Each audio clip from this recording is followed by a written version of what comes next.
Thanks, everyone, for joining today. We will record this video and we will publish it on Ask VC channel, so that we have more PR, etc. My name is Denis Kalyshkin. I'm a principal at New York Venture Capital at UBS Global Ventures.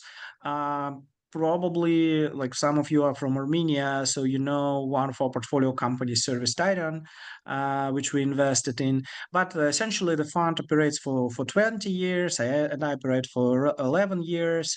And we typically transform boring, legacy, outdated industries with a stack of technologies.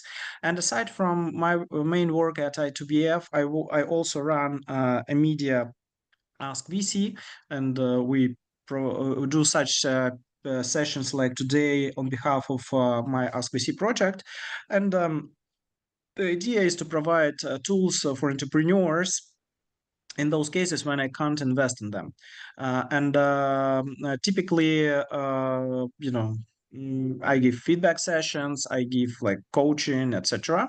And for those who are fan of aerospace, we also have a separate project called Space Ambition. It's a media blog of about space technologies. And by the way, one of our co-founders is also Armenian.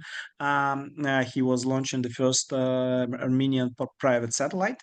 Yeah, and please subscribe to my Ask VC Telegram channel.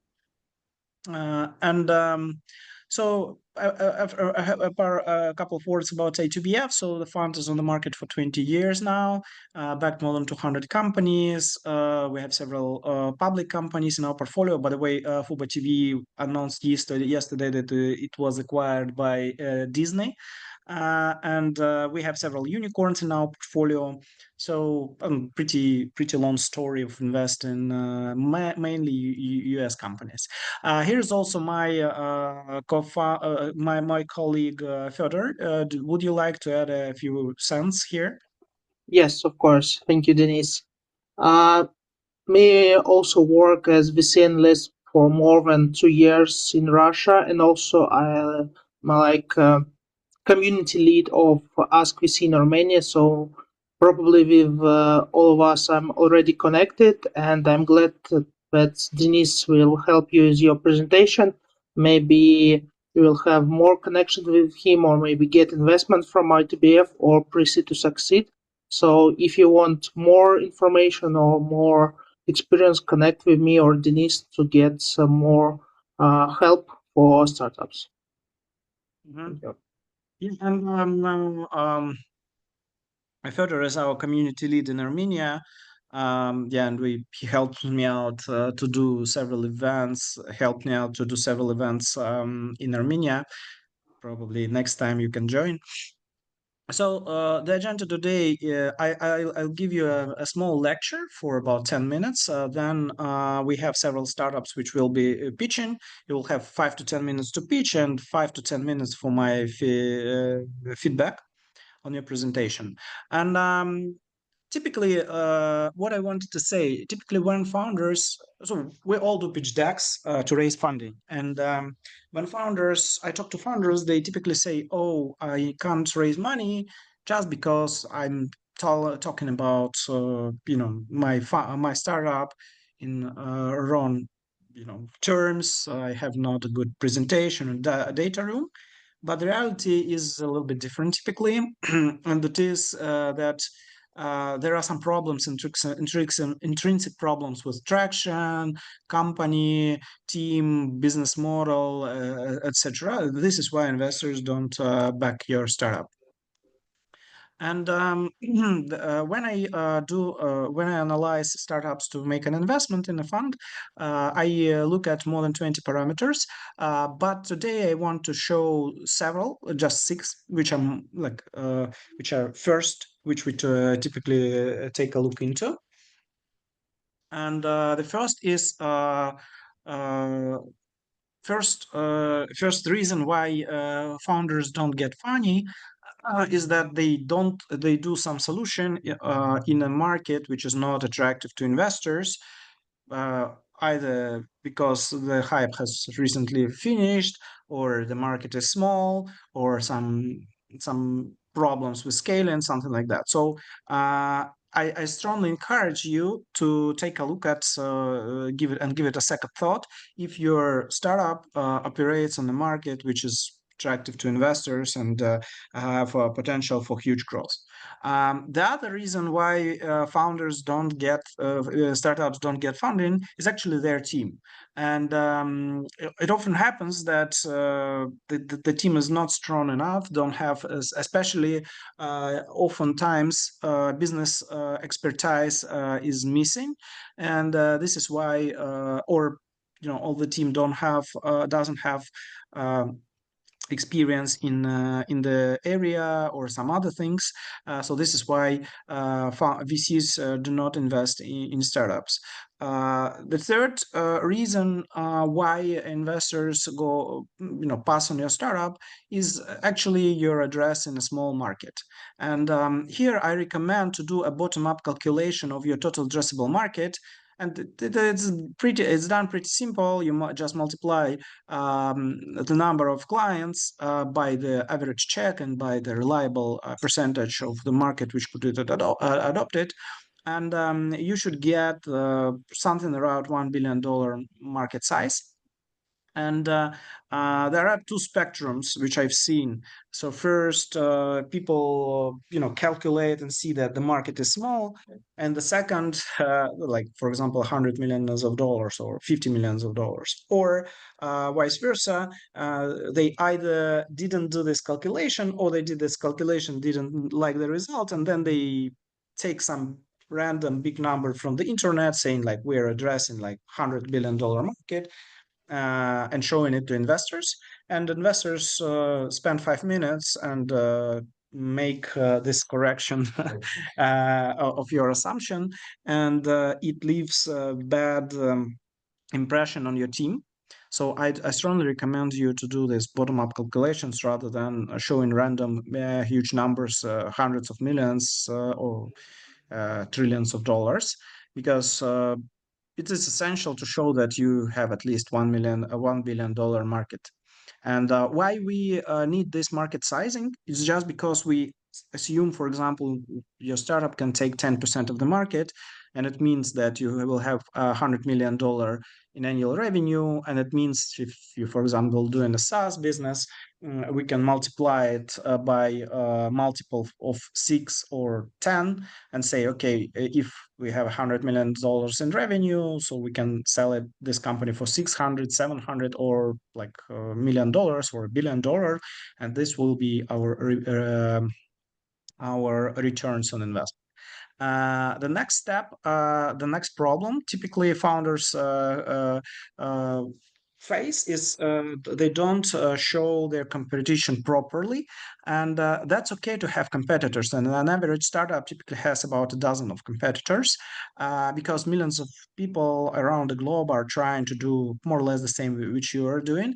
So don't be shy about competition and show boldly your competitors. You just need to explain why you will become number one. So when you hide your competitors, it also does negative impression on VCs, and it just shows that you either didn't delve deep enough, or you were hiding them on purpose. So it's better to show the competitors and explain why you're different and why your approach is better. And the ideal competitive landscape for VCs is, a dozen of companies, like 5, 10, 12 companies, which are doing more or less the same as you do.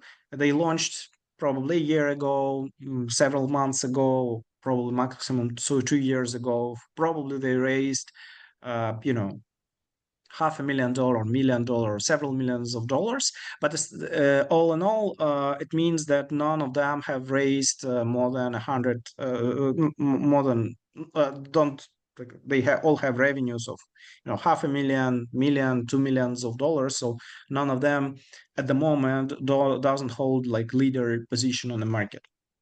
And VCs typically try to avoid markets with hundreds or like 50 competitors or hundreds of competitors, just because it means that the barrier to entry is low and it's hard to pick the winner.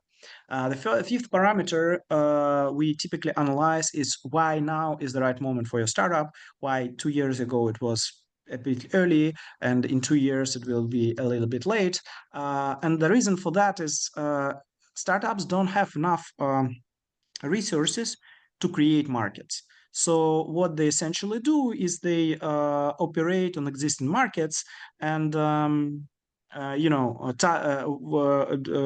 the waves which are raising. And this is why you should show like what has changed recently on your market, which drives the adoption of your solution. Sometimes it's the like technological wave. For example, AI has been an inflection point. In some cases, it could be driven by market regulation, by changes in preferences of clients, by something else. But you'd better to show what's driving the adoption right now, because oftentimes you look at the solution and you say, okay, it could be done a few years ago. And the last but not the least is why now is it is not easy to replicate your solution. Why now is why the barrier to entry for your startup is high, and why like what's your secret sauce? And the reason for why VCs are asking about it is because if it's easy to replicate your solution and you show that you can earn money, then there will be many clones which will be doing the same, and the profit margin of such businesses will go down. And for example, a lot of people are doing AI agents right now, and if you can do an agent overnight, it means that thousands of people will do it overnight, and it means in the long run the profit margin of those businesses wouldn't be high. So you can't build $1 billion company with solutions like that. And to better understand, like VCs are not asking you. Of course, you have done an MVP like like with a team of two people over like 2 weeks, and VC understand that your MVP could be replicated.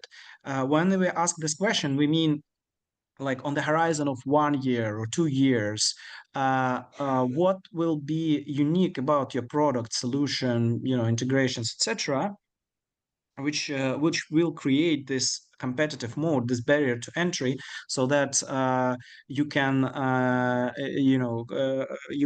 keep your leader position. Because if there is no competitive mode, it means the only competitive advantage you have is the funding that you raised, and it means the team which raised the most funding wins the market. And it means typically that well connected people out of Silicon Valley, second time founders, could raise billions of dollars, and they will over compete. And there is no reason why. It's not no reason. It's hard to understand like why we should be making a bet on you instead of them. Yeah, uh, and finishing my presentation today.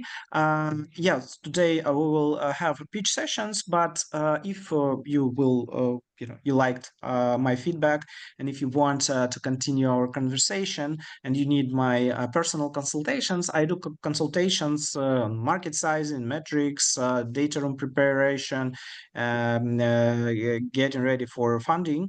So I do paid consultations. Please feel free to reach out to Fedor or to me directly via LinkedIn, and I'd be happy to help you. Okay, Fedor, do we have time for a couple of questions? I think no, but if somebody have one question, we can answer it, and we can move to presentations. One question, if you have. Does anyone have any questions?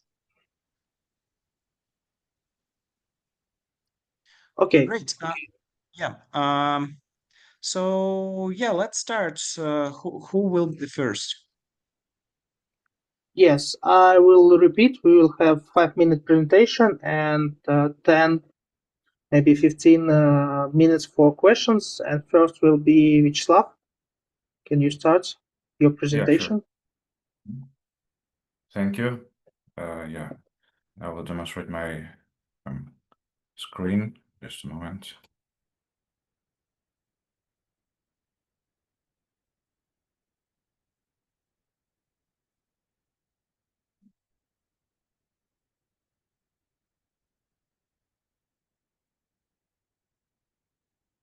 Okay, Do Denis, you can see we it? start?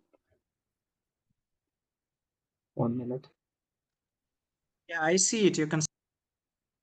Okay. Great. So my name is Vyacheslav, and I'm co-founder at Grintrq. Regulations are changing, and many countries like Armenia has committed to reduce greenhouse gas emissions and Armenia especially has committed to reduce greenhouse gas emissions by 40% by 2035 under the Paris Agreement. And to meet this goal, every sector, including business, must act sustainably. And this puts pressure on companies because businesses don't know how to comply with regulatory requirements, and this is a real problem. And we are here ready to help them um, uh, use this opportunity. And we are Grintrq, Armenia's first sustainability platform, created to help companies track, report, and improve their environmental impact, all while staying compliant. So our platform help businesses first make sustainability reports, give actionable recommendation to reduce emissions, and also, as I mentioned, comply with local and international requirements. How it actually works: you just upload your company data like utility bills and other company data like employees and other stuff. Then our platform automatically will generate sustainability reports and give you recommendation, and all while staying compliant. So most of sustainability tools in the market are expensive, hard to use, and they don't offer local compliance, but we do. The total addressable market expected to grow over 1 billion by 2029. By this growth, we also see that our serviceable obtainable market will be more than $43 million. Our business model is B2B. We are offer a quarterly and annual subscription, and also we are offer one-time payment report optimized for SMEs. We have already spoken with many companies, and now we are on negotiation stage with multiple Armenian banks. Our go to market in Armenia and our main goal till end of this year is having three, four paying customers till end of this year. Looking ahead, we see carbon credits as a way to scale, helping companies offset emissions while opening a new revenue stream.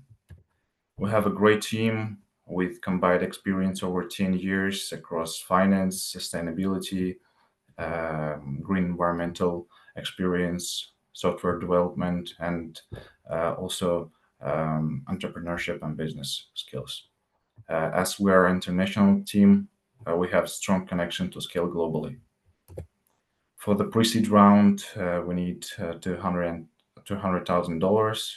Yeah, and to speak in more details, we can schedule a call. Yeah, that's all. If you have any questions, I will be happy to answer. Thank you. Yeah, thanks. Thanks, Vyacheslav. So first, quick feedback on the last slide. Mm-hmm. I strongly recommend here, as you're raising funding, to put Mm-hmm. your personal corporate account email, and so it's like Vyacheslav Grintrq.com, because it costs you only $7 a month, but it does the positive impression, and you can do a separate email for Mm-hmm. fundraising. You can call it like Vyacheslav A or something. It will look like your personal email, but personal corporate email, but uh, you can use it to delegate, for example, to your assistant to read all the communications with investors. So this like I recommend it to do to all of you. Thank you. Hmm. Yeah. Also, I would also add your WhatsApp just Hmm. for people who would like to get into contact. And typically in at this slide you could also add a picture, repeat your name, something like that. So this is how typically this slide is done. Okay. So I wouldn't be asking many questions because I2BF historically invested in more than 20 companies in renewable and sustainability space. And Hmm. I've been tracking this market for a while. And I personally feel that the solution has need, and we need such solutions. But uh, do I understand correctly that you operate in the carbon accounting software space, specifically focused on small companies in Armenia? In Armenia, we're now focusing on financial institutions, so it's big companies. But for scalability and entering to the new markets like Central Asia and MENA region, so we see scalability in so optimizing our product, especially for SMEs. So first of all, when I did a research in this carbon accounting market, there were like more than 100 solutions, and it's not easy to pick a winner. There are several which raised like over $100 million.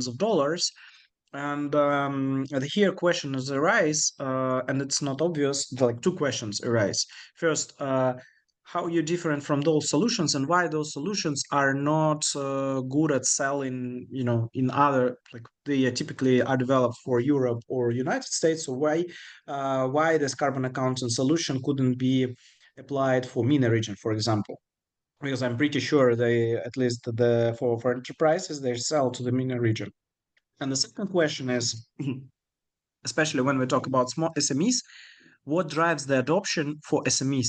Because these solutions are now sold to enterprises, and this is obviously why, because these are public companies. They are under scrutinized view, and they have resources to adopt it. But it's not obvious, and so far as I understand, like the regulation is not pushing it, or you think differently. For example, I know some specifics of European Union at the moment, but you need to specifically to cover it in your presentation. Uh, why adoption for small businesses has emerged, and why specifically you're going after the MENA region, and show if there is a big market specifically in the MENA region. Because if you want to play in the geographical copycat business model, you need to show that the market you're going after, the geographic market like Gulf region, for example, is big enough for you to build $1 billion company. And for whatever reason, the like US competitors with huge amount of funding are not well presented there. So this is the cornerstone for your presentation. Okay, I got it. so could Yeah, you answer? sure.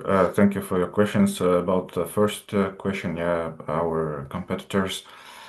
So yeah, we already made competitors research interviews, and we see that the most our competitors that they are on West markets in US, in Europe, and as it's like it's a big markets, they are trying to work especially on this.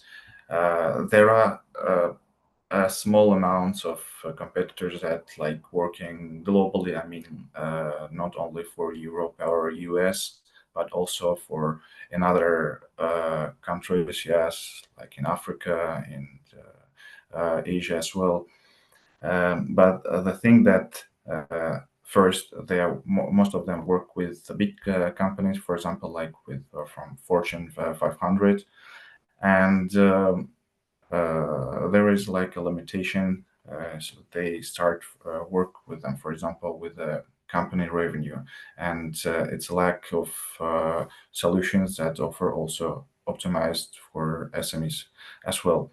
And most of them that we spoke with competitors, they not look at how to say developing countries like Armenia and countries in MENA Maybe region could be a or reason for that.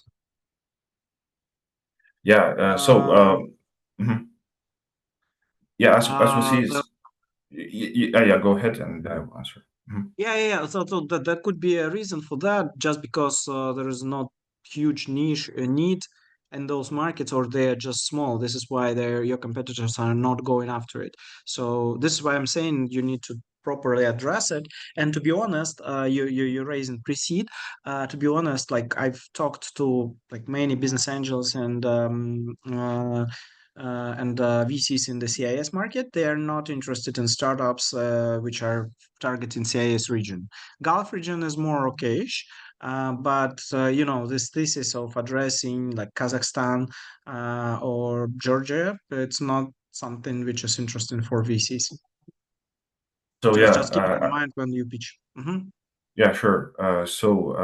Answering the question also about like why, because first of all, yeah, we also spoke with a German one, and they like, oh, it's a big market, and we are still expanding in our market and like entering to the new markets. It's like uh, as we understood, it's not their goal at the moment, but also like regulation expanding, and like in Armenia and Saudi Arabia, Uzbekistan, these countries committed to reduce greenhouse gas emissions in country level, and that means that it's a time question when they will push businesses to make such reporting, like.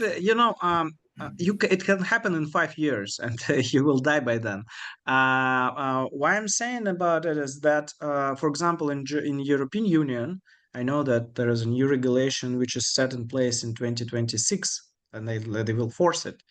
So this is why I'm asking about, it's not all this for common good commitments of governments to do something.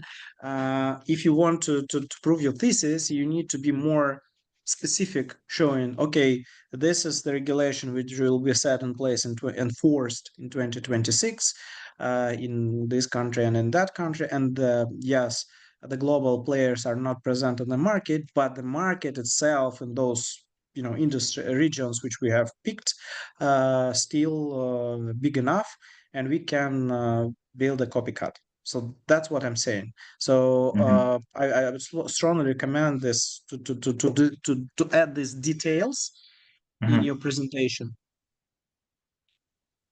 Yeah, I got it. Yeah, so yeah, you mentioned about European regulation also. Yeah, we know that in Spain, these regulations also started to push SMEs to making sustainability reports.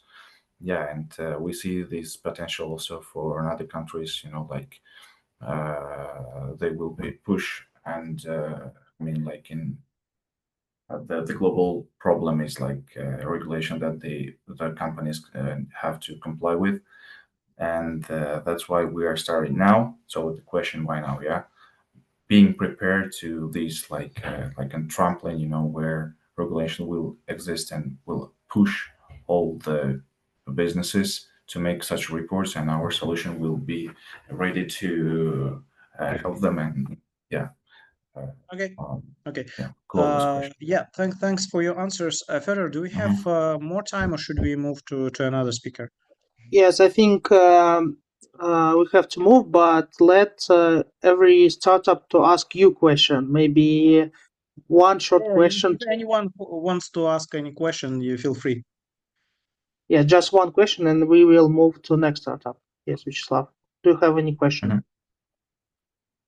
No, actually, I don't have any question yet, but yeah, thank you. Cool.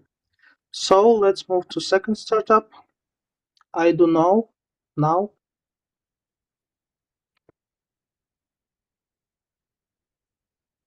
So Karen will be present. Yes, right? Mhm.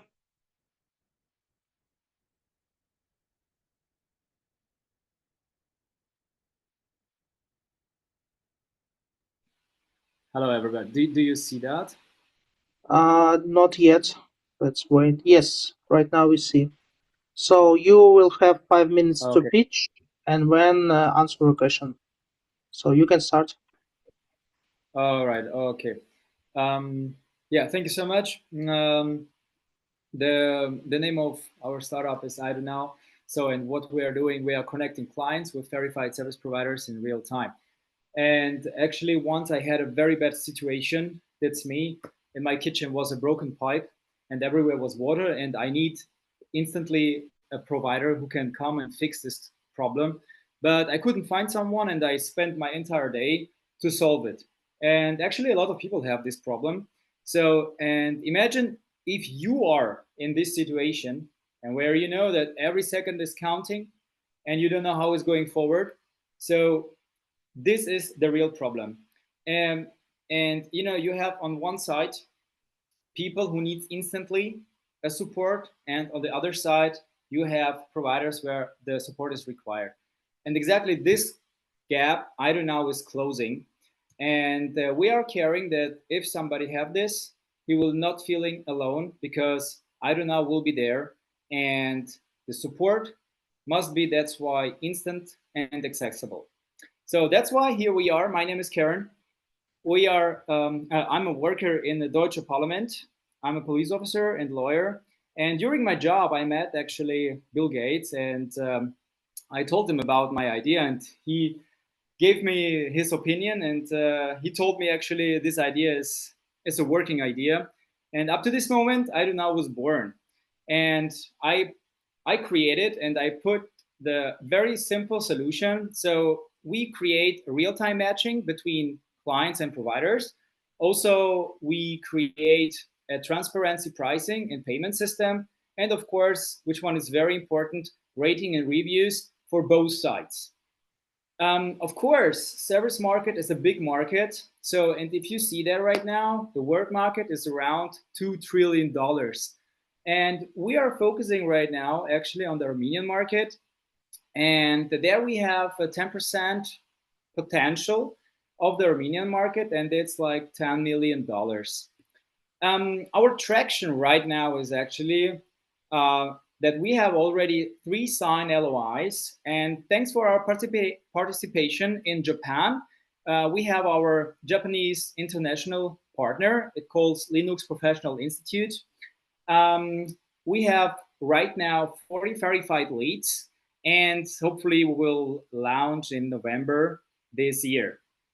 Of course, we have also our competitors, and we took like from Germany, like Kutasker, from Uzbekistan, Ustabor, and of course from Armenia. It's like Listayam and Varpet. And if you compare right now all these points and our one, you see we are covering. That's why we can be a leader in this region. Our business model is quite simple. We have subscription model. We have 10% commission per transaction, and of course feature ads. Of course, for our early adopters, we have 1 month free trial. Is just for adopting. Our team is around like now 9 members. 2 of them you see in the front. It's me and my co-founder, my wife. So I have more than 15 years experience in the public service. That's why my focus is actually right now on security and also transparency. And my wife, she has more than 10 years experience in management and marketing, and she works also in multinational investments companies. And our 7 members of our team have senior level, and that's why they are very, very fit in it, and they're based in Armenia. So we are coming right now to the end, instantly connected and instantly done, like iDOnow. That's why I'm very, very happy for your attention, for your time. And if you have any question or information, just connect me. Thank you. Thank you for your presentation.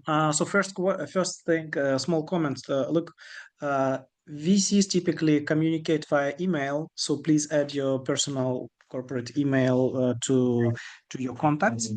Just because if they want to reach out to you, they can't do it. Um, Another quick comment. It's not a no-go, but it will be a serious problems in the fundraising for you because you're doing this business with your wife. Why? Because VCs, aside from the regular risks which they take, in your case, they also need to take the risk of your personal relationships. And if anything goes badly, it could affect the business. So the investors will be significantly discounting your team because of this particular issue. So it means that you will need to show more revenue traction, more success, and proving that you're the deal you should go after. The other question to you: so you live in Germany, but you're going after the Armenian market. Why is that? Because we want Armenia or Armenians market as a test market. That's it. We want just to collect data and to move forward. Yeah, look, this type of business, like geographically, is geographically dependent. And I tell you just because we invested in Sirius Titan, I did researches on the market. So if you do it in Armenia, it doesn't even mean that you can do it in Uzbekistan. Because these businesses are it's like opening every country is like opening a new business. So investors which will be looking at your opportunity, they will be asking question if the Armenian market is big enough.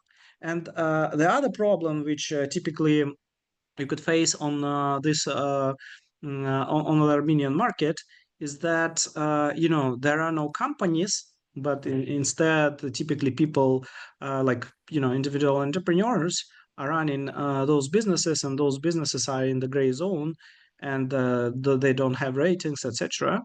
So that could be a strong limitation for building such business in Armenia. I'm not saying that this is 100% truth, but I've seen startups with your business model having those problems previously.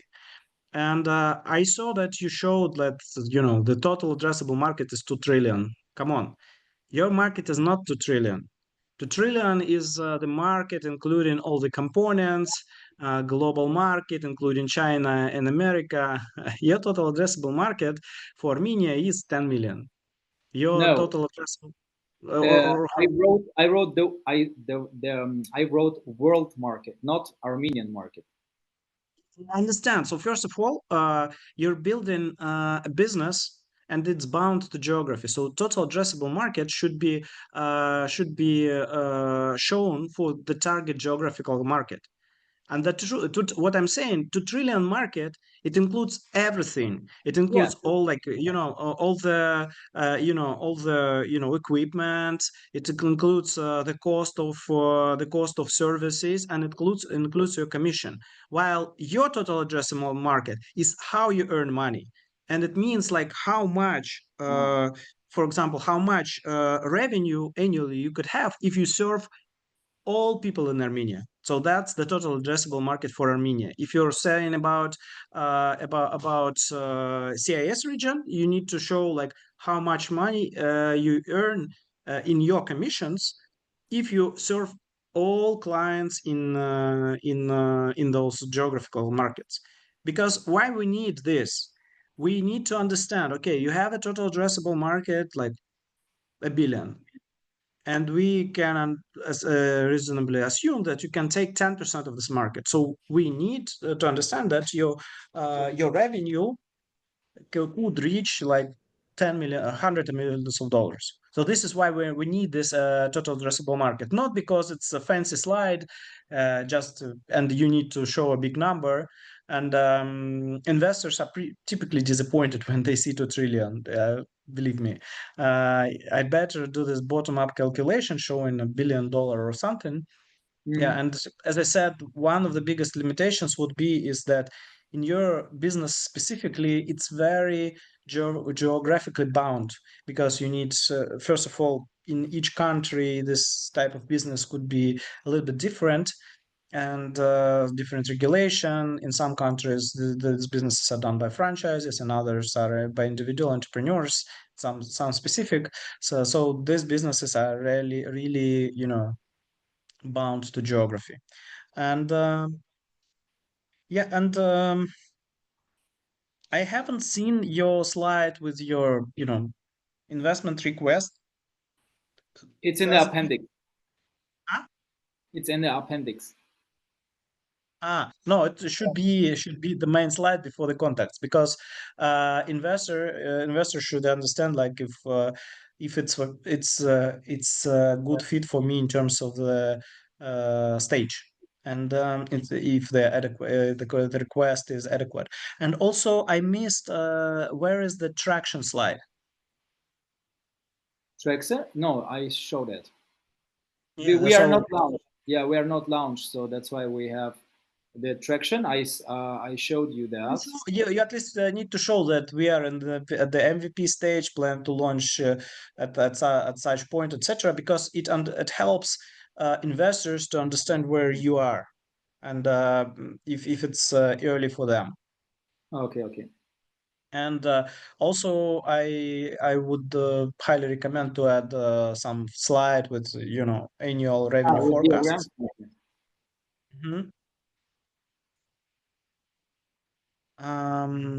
Yeah, so that would be my main feedback for today.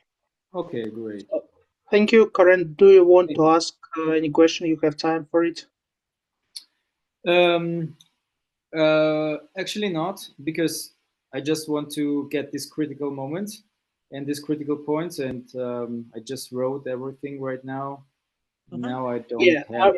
I will add, because there was slide about traction, but you can add some kind like roadmap when you say that you will Yeah. be launched in November, but when the first revenue or maybe main points will be, to understand, to if so right now Denise say no for investments, but maybe in start of 2026, when you will have revenue, he will get to you again and connect to you. So it's Okay. important. Nice. Okay. Thank you. Great. Thank you for you too. Thank you.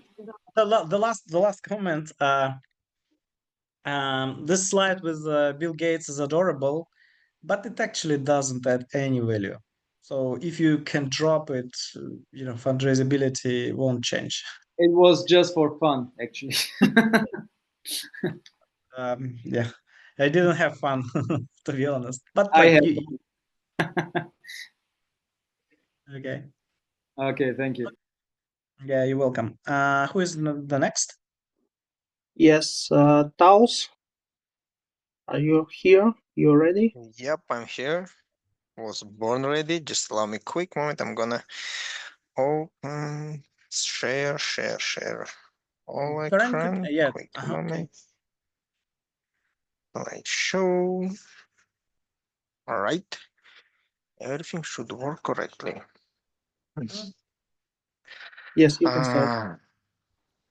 Yep, got it. Hi, my name is Shirin. I'm one of the co-founder of TAOS Health Risk Management, and we are gonna solve one of the biggest problem. It's chronic diseases illness. Approximately 75% of adults in the United States report one or more chronic diseases. Private insurance companies spend more than 600 billions only for those complications, the chronic diseases complication. The reason for those problems, insurance don't have a tools to monitor patient condition. Without monitoring, more hospitalization. A medical center use it to maximize the insurance billing. Only 1 day in New York City in hospitalization, inpatient visit, it's approximately 21K per day. Our solution, we are create a platform which will assist insurance company monitor and detect early risk that will help them to reduce complication and avoid hospitalization. And in the end, we have little costs. How does it work? Patients monitor their health with TAOS every day, or maybe 1, 2, but per week, the risk of chronic disease complication will decrease. Insurance company will pay less because we have less hospitalization. The patient will pay less out of pocket. Then this slide will show you the difference between just following the doctor's recommendation. If we have 100% is the risk, and just following the doctor recommendation after 2 months, that risk will be decreased from 100 to 90. Only 10%. Using a mobile app, the difference is 6 times, from 100 to 40%.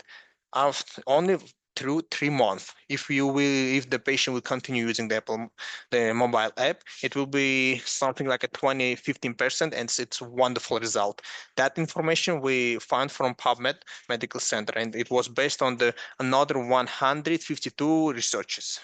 The next one, our business model, as simple as you can see, is just 200 per year per patient, and that 200 will help insurance company to saving 4,000 per patient. It's the B2C. Our market size, it's 600 billion for only for complication of chronic diseases. We are focused on New York City because I was working in that industry more than 2 years and working special in New York. It's 35 billion, and we have only 1% of that market in 5 years. It's approximately 350 million. Our competitors. With the huge difference between us and our competitors, that's we are not focused to create another diary where you can download, input all your information. We want to use all of those information, update that, and make and how I can reshitat, I forgot that word on English, and can show you your risk. Because anything which you will put in our application, for example, for diabetes, is sugar and attrition, it will collect and we will calculate your risk. That's it. And the reason why our team can solve that problem, one of my co-founder, she's CEO of our, she's the CEO, and she's the physician with the 5 years experience. I'm a business developer. I have the more than 5 years experience in insurance industry and 2 years experience in American insurance industry. The next one, this slide shows the difference without us insurance experience expenses per day per patient 14K, with us 10,000K, just 10,000, not without K. Next one, yeah, and we ask 350 for pre-seed round. TAOS, thank you. That's it. Так, сейчас обратно вернусь. Thank you for your presentation. Thank you. Again, as for all other participants, I strongly encourage you to make a corporate email on your domain. It just looks more professional. I probably missed, but could you again quickly explain what exactly the solution does? So far as I understood, you sell it to insurance companies, right? Yep. Our vision is something like we want to create the application which will focus on people who have chronic illness. For example, diabetes. Already have a lot of diabetes application, but they are working just our diary. You can input a lot of information, save that information. We are focused to use that for information based using the different machine learning things to show the risk. The risk if you are not get good nutrition, if you are not using drugs, if you are not doing this, your risk will be as much. It's for patient and for insurance company. Insurance company can calculate that and understand. This patient do not use drugs, do not get good nutrition, not following the doctor's recommendation. That means he's the boom. After 1 month, after 1 year, this patient will have inpatient visit, hospitalization, and insurance company will spend a lot of money. That's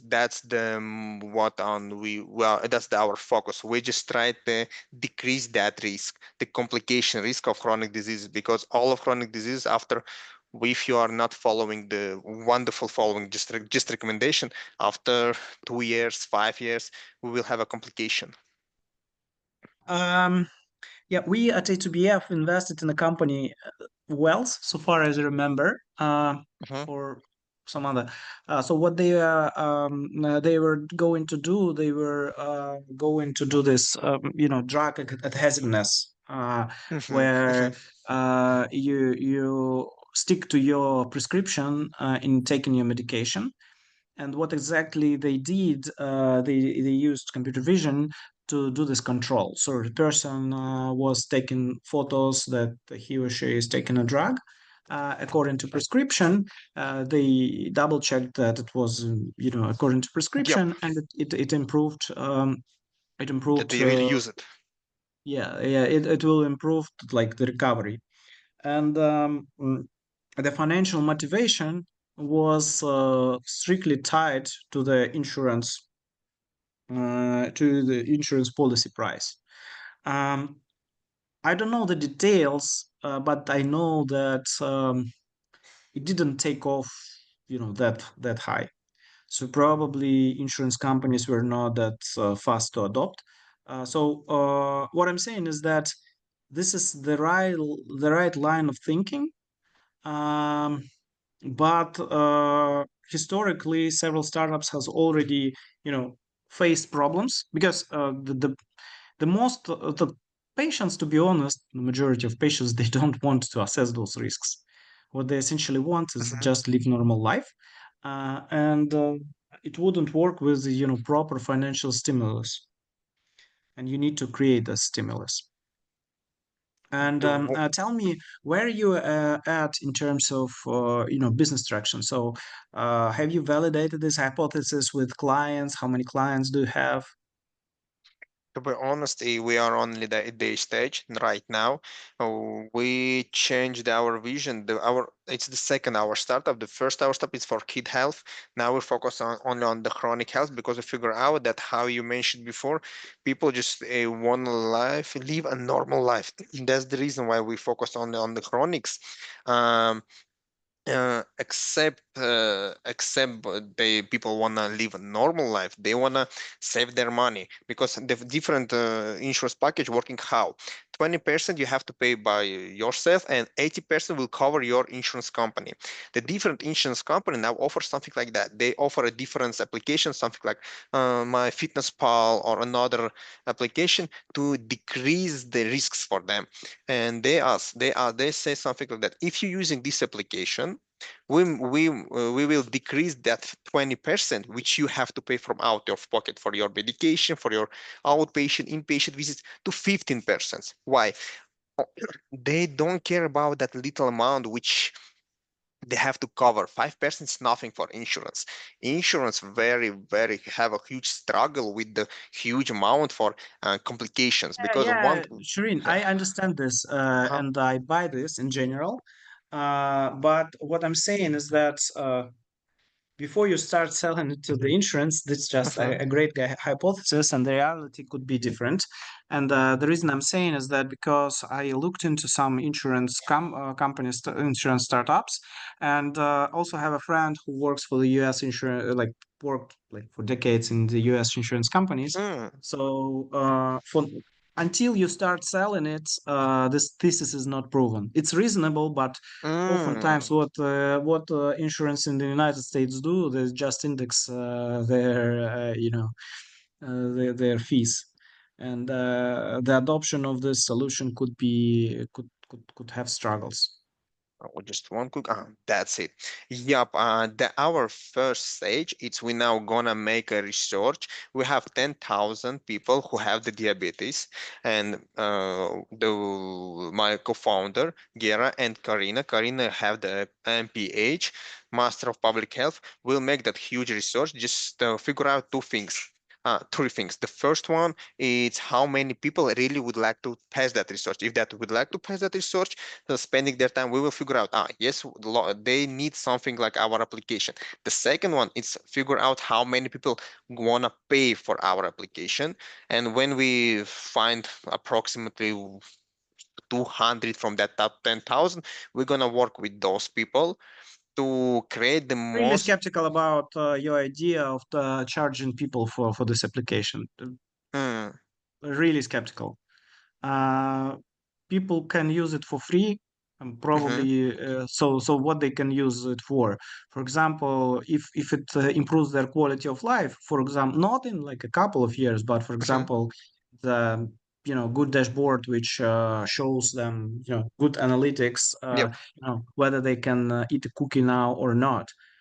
But I'm really skeptical about people paying for something like that, and maximum what they can pay, I believe it's like $10. So this is why typically companies like that try to sell to the insurance companies, Yep. find the value, because just they will add this to the their annual insurance plan, and person will be just using it. And if they are forcing to use this solution, it's even better.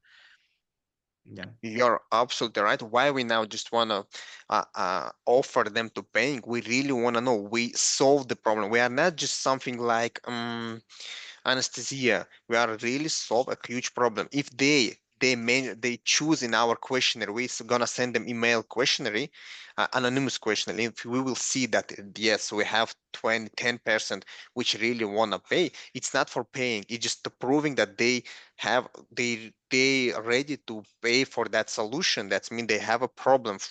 We just want to prove that problem using that question, not for selling on them. We have the first product and we figure out that people really don't want to pay for anything and want to have everything for free. That's the reason why we're using just that questionnaire to figure out really we're solving the problem, not just thinking that we are solving the problem. Okay. Fedor, do we have some more time? Because I'm done with my feedback. Yes, we can Uh, move to yeah. second. Shireen, do you have any questions to me? Not thank you so much for again show me on with на чем нужно сфокусироваться. Okay. Okay. Thanks. So the last startup,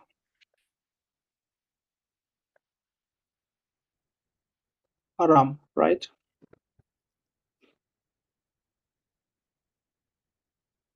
Yes. Can you stop sharing the presentation, Shirin? Yes, Shirin, please Shireen, could stop. you stop sharing the Yeah, presentation? sure. Just quick moment. Ding.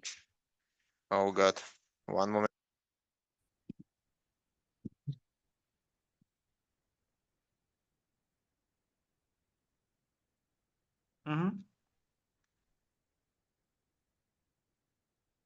Okay, I believe you can see my screen, right? Yes, I see it. Okay, amazing. Fedor, Denis, thank you for finding the time and sharing all your feedback. My name is Aram. I'm the CEO and co-founder of CaseLens. And at CaseLens, we automate case preparation for international arbitration and complex litigation. For those of you who are not familiar with international arbitration, it is so expensive that it is usually called luxury justice. Lawyers working in international arbitration spend years reviewing thousands of documents to assemble chronologies of disputes, as you can see on the right side. They do it in Microsoft Word, or summaries of arguments, or do witness statement checks. This takes 80% of their kind of case preparation time, and it is super expensive, costs $105 billion annually. And it is done through Microsoft Word, Google Drive, and Relativity, which is some sort of Tinder for documents. So this is the best tool set they have currently. What we offer instead, we offer kind of an AI system that can process the cases independently. So all the lawyers need to do is just upload their case record, all those thousands of documents, which are typically emails, contracts, whatever happened between two disputing companies. And we will deploy our associates on this document set. We'll process and generate a chronology in forms of a dashboard, summaries of arguments, relationship maps, and so on. And we will take 5 to 10 hours to process this to get to superhuman accuracy. We can turn 1,500 hours of case preparation tasks into just 200 hours. And instead of a standard human level accuracy, we can reach to superhuman accuracy through AI precision. This is how the system looks like. So those are dashboards. Of course, those are mini versions, but I'm showing this to explain that we are not building chatbots, but rather a new category, which we try to kind of name as AI case preparation, because before there was no possibility to actually work with unstructured documents with the previous technology stack.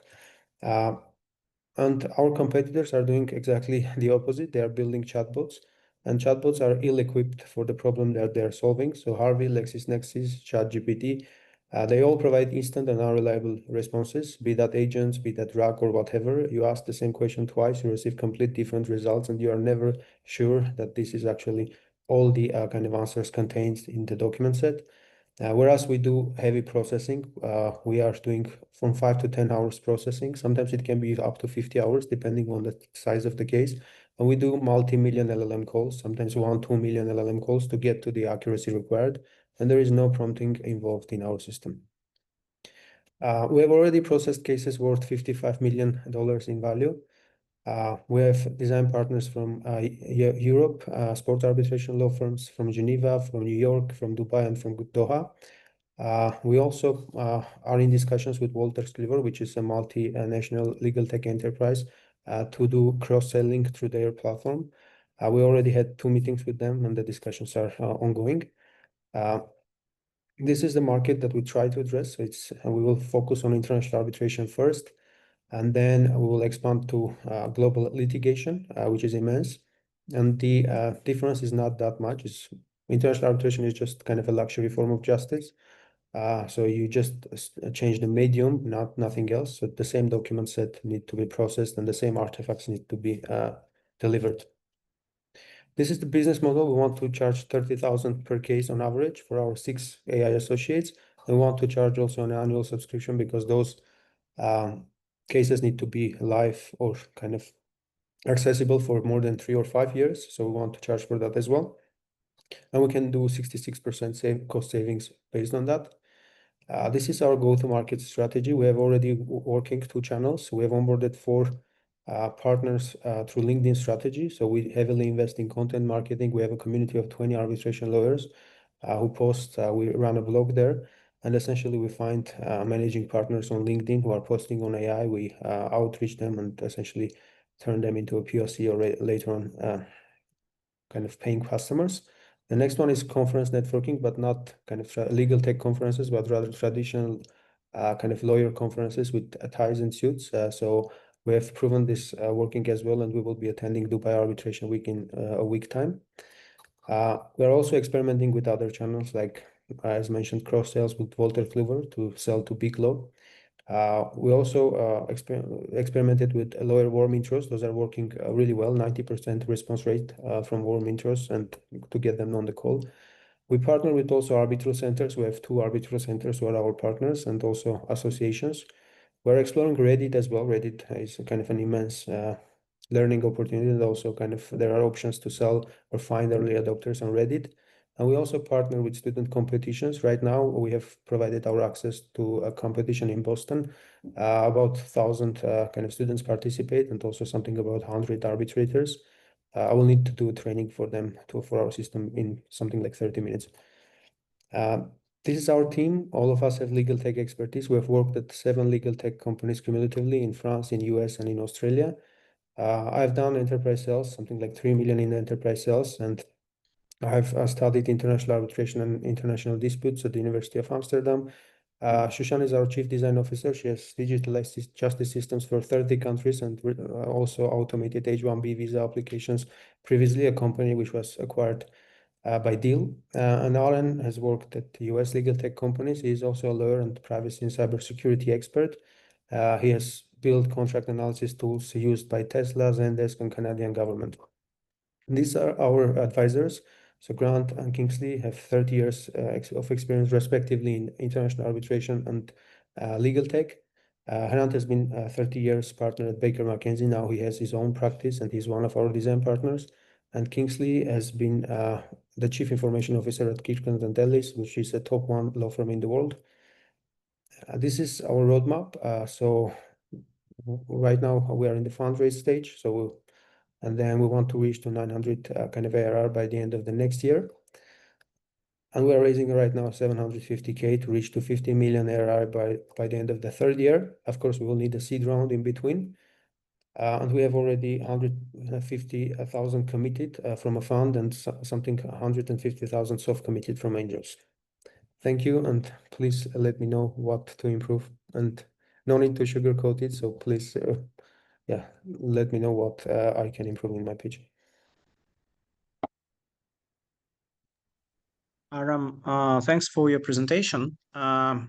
I double-checked my CRM. The story sounds similar, and we talked about 3 months ago, so far as I remember. Right. And first of all, I want to understand like what's the program, because when we were talking previously, you were in the design partner stage and were just acquiring first paying clients. So where you stand in terms of traction right now? Yeah, I said we have 3 design partners. With one of the design partners, a Swiss entity, we have completed our POC and already selling this POC. We have 2 pilots ongoing with that exact kind of MVP. And how much does this first client pay? So those are in the pilot stage right now. For the POCs, we don't charge. This is a strategic decision for us because for us, it is important for them to share the data. We have data sharing agreements with all of them, and this is a commitment enough for us to kind of know that they are committed. If we start charging them, we try to do that. Essentially, they might kind of add some unreasonable requests to the POC that we are building. So we have fired some design partners as well. So that's why we want to kind of be flexible with design partners and essentially just asking for You them to said share. that one of them has converted to paid POC, right? No, we have revenue for So one of the POCs, but yeah, we are not going to make it into a product. So it's one of the POCs we have completed. when do you plan to start charging? We're selling right now. So as I said, we will be Dubai Arbitration Week on November 10th. Today I have like 2 meetings with boutique law firms. So we're starting from boutique and mid-sized law firms. We have the first solution, the chronology ready, and we're selling it right now. And how much do you plan to charge for this solution? So for chronology, it will depend on the size of the record. It starts from $1,000 if it's a very small record, unlikely in international arbitration, and up until like 30, 60,000, depending on the size of the record. So we do heavy processing, millions of LLM calls, and the cost varies based on that. Okay, so first of all, in general, like you have a good presentation, but some moments like actual traction and market sizing are not that obvious for me. And I reminded my thoughts when we talked in June. One of the concerns I had back then, I probably didn't tell it to you, but of course, revenue traction was a concern. I wanted to see more traction, but it's okay for business angels, for example, at this stage. It's just the matter of the stage our VC invests in typically. But the other major concern was actually around this this total addressable market. So you show like a market of 100 billion, and but when I did these calculations, I landed on far lower numbers. I don't remember exactly, but yeah, one thing I would strongly encourage you to do, if you have this, it's a time assumption file calculations. I would, if you can elaborate how you did this calculation, it would be great because one of the, disturbing things for me was the market size. No, for sure. Like for the market size, we did the bottom-up calculation. So essentially, the number of cases per year times 30,000 K on average, and that's how we got 205 billion. There are, let me double check with the precise numbers. So there are about 3.5 million cases, mid-size and complex worldwide. That's how it makes 105 billion. And the question to you, typically, clients are willing to pay about 10% of the money which you save to them.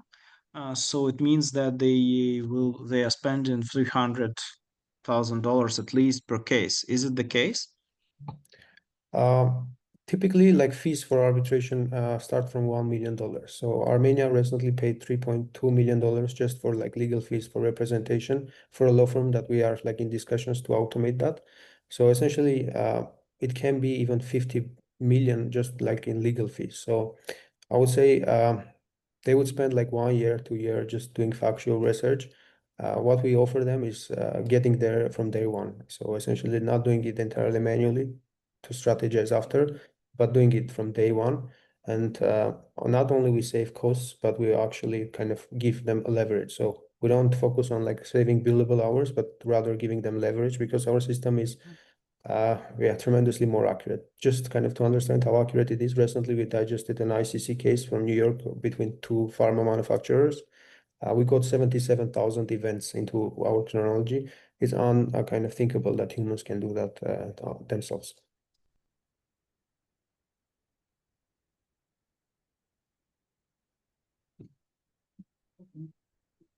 I believe I provided most of the feedback which I wanted to do. Do you have any questions to me? Yeah, regarding the market size, so I was wondering if the segregation we have is like correct. We have heard from some VCs that this doesn't make sense, but yeah, I would love to hear your thoughts. Maybe I can reshare that part. Just a second. Yeah, so I don't remember exactly what numbers we're looking at, No, but not the numbers, but rather like some people say that this initial target is small. We should kind of do a mix with litigation, which we are open to considering. But yeah, I would love to hear your thoughts on this. I like the arbitration. Okay, you can do this go to market from small niche market with over $100 million.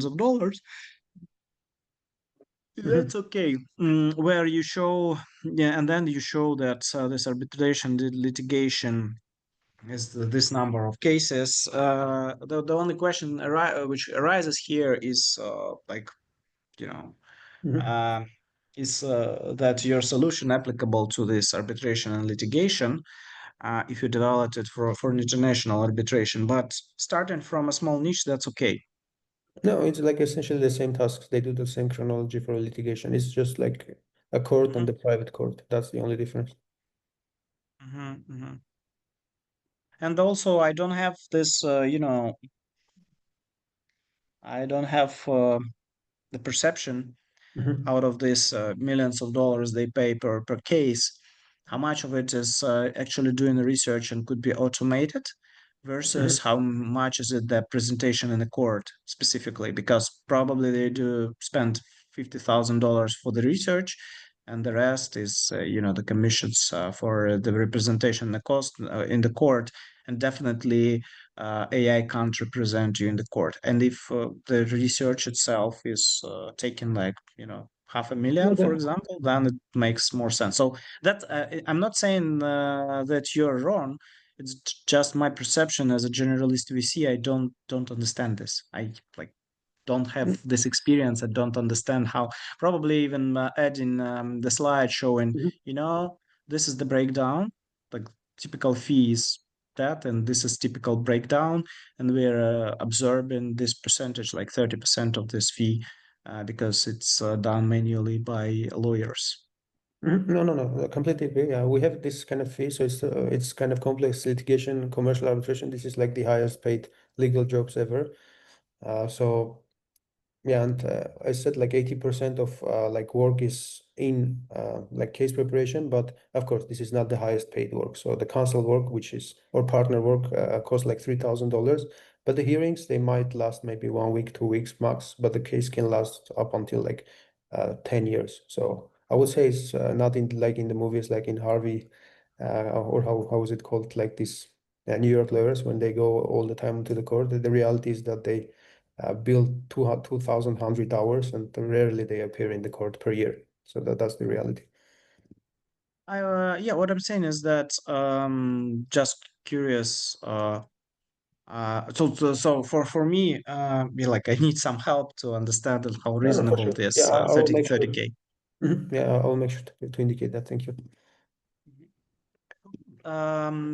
if you don't have any questions, so we can wrap it up for today. No, everything's fine. Thank you. Thanks everyone for joining today. I hope that the session was useful for you.